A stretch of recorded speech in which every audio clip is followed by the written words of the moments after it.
Elon Musk and Jeff Bezos, two billionaires with deep pockets, thriving businesses, and sky-high ambitions. While Bezos is the king of e-commerce and Musk a titan of tech, the pair have crossed paths more times than I'm sure they would like, igniting a feud laced with jet fuel that's really started to heat up. Despite Bezos and Musk rising up through two completely different industries, their interests did eventually clash, triggering what we like to consider the new era space race. You see, Jeff Bezos is the CEO and founder of Blue Origin, an innovative aerospace manufacturer that's striving to make space exploration cheaper. On the other hand, Elon Musk is the CEO and founder of SpaceX, an innovative aerospace manufacturer that's also striving to make space exploration cheaper. I'm sure you can see why this is causing some friction, but it hasn't always been Musk in the red corner, Bezos in the blue. In fact, they even shared dinner together in 2004 to discuss ideas about their pioneering space endeavors. When both space companies were in their infancy, the pair didn't have all that much to measure up against. Bezos started Blue Origin in 2000, and Musk got SpaceX off the ground in 2002. However, it wasn't until many years later either would actually launch something resembling a rocket. While both companies threw some weight around in the same industry for over a decade, the clash only started to gain some real momentum in 2013, when NASA decided to offer up its historic launch site, Complex 39A. The 39A pad served as the starting point for countless space missions spanning as far back as the 1960s, including the infamous Apollo 11 in 1969. After NASA retired its shuttle fleet in 2011, they decided it was time to hand the facilities management over to a private company, saving taxpayers around $100,000 a month in upkeep costs alone. So when the tried and tested launch facility came up for grabs in 2013, complete with NASA-built infrastructure, both men obviously wanted to take advantage of the opportunity. Musk proposed using the facility to launch SpaceX's Falcon 9 rocket and eventually the Falcon Heavy rocket that was still yet to be built. SpaceX was already launching the Falcon 9 from a nearby pad for satellite missions and taxiing cargo to the International Space Station. The proposal also hinted at future launches carrying NASA astronauts to the station as well. While Musk intended to use the launch site mostly for SpaceX endeavors, Bezos and Blue Origin took a different approach. Blue Origin proposed managing 39A as a multi-user facility, saying that they would offer the pad to other rocket companies to use, while they worked towards making use of it at a later date. Essentially, Bezos wanted to rent, and Musk was all ready to go, tilting the scales in his favor. Feeling a little behind, Musk really squeezed Bezos' inner lemon, so in a bitter response he partnered up with the United Launch Alliance to file a formal protest with the government to void Musk's application. They pleaded that Musk's plans to use the launch site exclusively for SpaceX were unfair. After all, sharing is caring. Musk dubbed it a load of BS and a phony blocking tactic, stating that SpaceX was open to sharing the site with NASA and other private companies if necessary. After a few back and forths, NASA eventually moved forward into negotiations, finalizing a deal with Musk coming into 2014, leaving Bezos out of the picture entirely. So it was 1-0 in Musk's favor, but this was just the beginning, and less than a year later, the two were firing shots once again. Bezos had previously filed patents for technology to build reusable rockets that land on a seagoing platform, the kind that can take off and land multiple times in its usable life, a key component of making space travel more affordable. Despite SpaceX being the industry leader and already testing a number of small takeoff and landing rockets, if or when they succeeded in making one fully operational, they would be forced to pay Bezos and Blue Origin settlement, litigation, or licensing fees.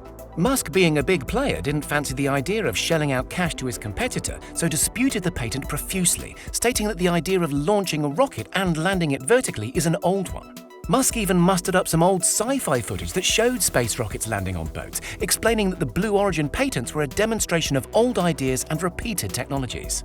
Musk continued to fight his corner, and on September 1, 2015, he reigned victorious when all 15 points of Bezos' patent were finally cancelled. Up until this point, the feud between Musk and Bezos was mostly private, but by the end of 2015, things started to go public. Back and forth Twitter public. On November 23, 2015, Blue Origin successfully launched and landed its new Shepard rocket, marking them the first company to successfully fly a suborbital booster to space and return it safely back to Earth for landing.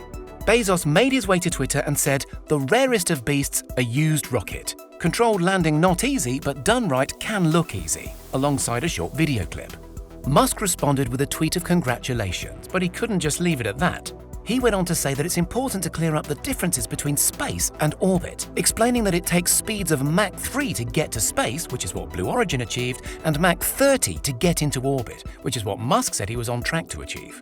He also stated that rocketing up a payload and bringing the booster back for landing is going to take 100 times more energy. In short, Musk was telling Bezos, "Good job, buddy, but your little Blue Origin is not even in the same league as my SpaceX." Just a month later, Musk did exactly what he said he would by sending a payload into space and returning the booster safely back for landing. The friction between the two increased and the frequency of the public bickerings continued. A few years later, and the beef is still in full swing. At a private lecture in New York, Bezos threw a steaming hot bowl of criticism at Musk's goal to colonize Mars. He said, "My friends who want to move to Mars, I say do me a favor. Go live on the top of Mount Everest for a year first and see if you like it, because it's a garden paradise compared to Mars." He also went on to say that we, i.e. Musk, should focus on going to the moon, as launching from the moon will be the quickest way to get to the red planet. Skipping out the moon is seductive but wrong. Rather convenient comments, seeing as Blue Origin also revealed their first lunar lander, named the Blue Moon, the same year. To poke back a little fun, Musk tweeted a picture of Bezos' Blue Moon, editing the name to read Blue Balls, later saying that putting the word blue on anything massive and ball-shaped is a terrible branding choice. A cheap laugh, but a good dig all the same. Another round of tweets occurred just a month prior to the Blue Balls event, after Bezos tweeted about Amazon plans to launch more than 3,000 satellites to provide internet to unserved and underserved communities. Musk announced basically the same thing with Starlink back in 2018, so saw it fit to publicly call Bezos a copycat, using emojis of course. The Bezos and Musk saga continues well into 2020 and is showing zero signs of slowing down.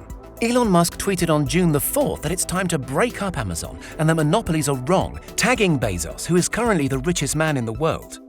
Musk's tweet was in response to a writer who said that his book, Unreported Truths About COVID-19 and the Lockdown, was being removed from Amazon for violating unspecified guidelines. After Musk spoke out to his 30 million followers, an Amazon spokeswoman stated that the book was removed in error and was subsequently put back onto the Amazon store. Bezos had no comment on the matter. Despite not getting any replies from the Amazon founder, Musk redeployed the pussycat for a second swipe just a couple of weeks later.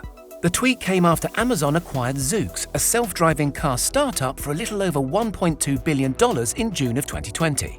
Musk and his team at Tesla have been tirelessly developing autonomous driving systems for years, cementing themselves as the industry leaders.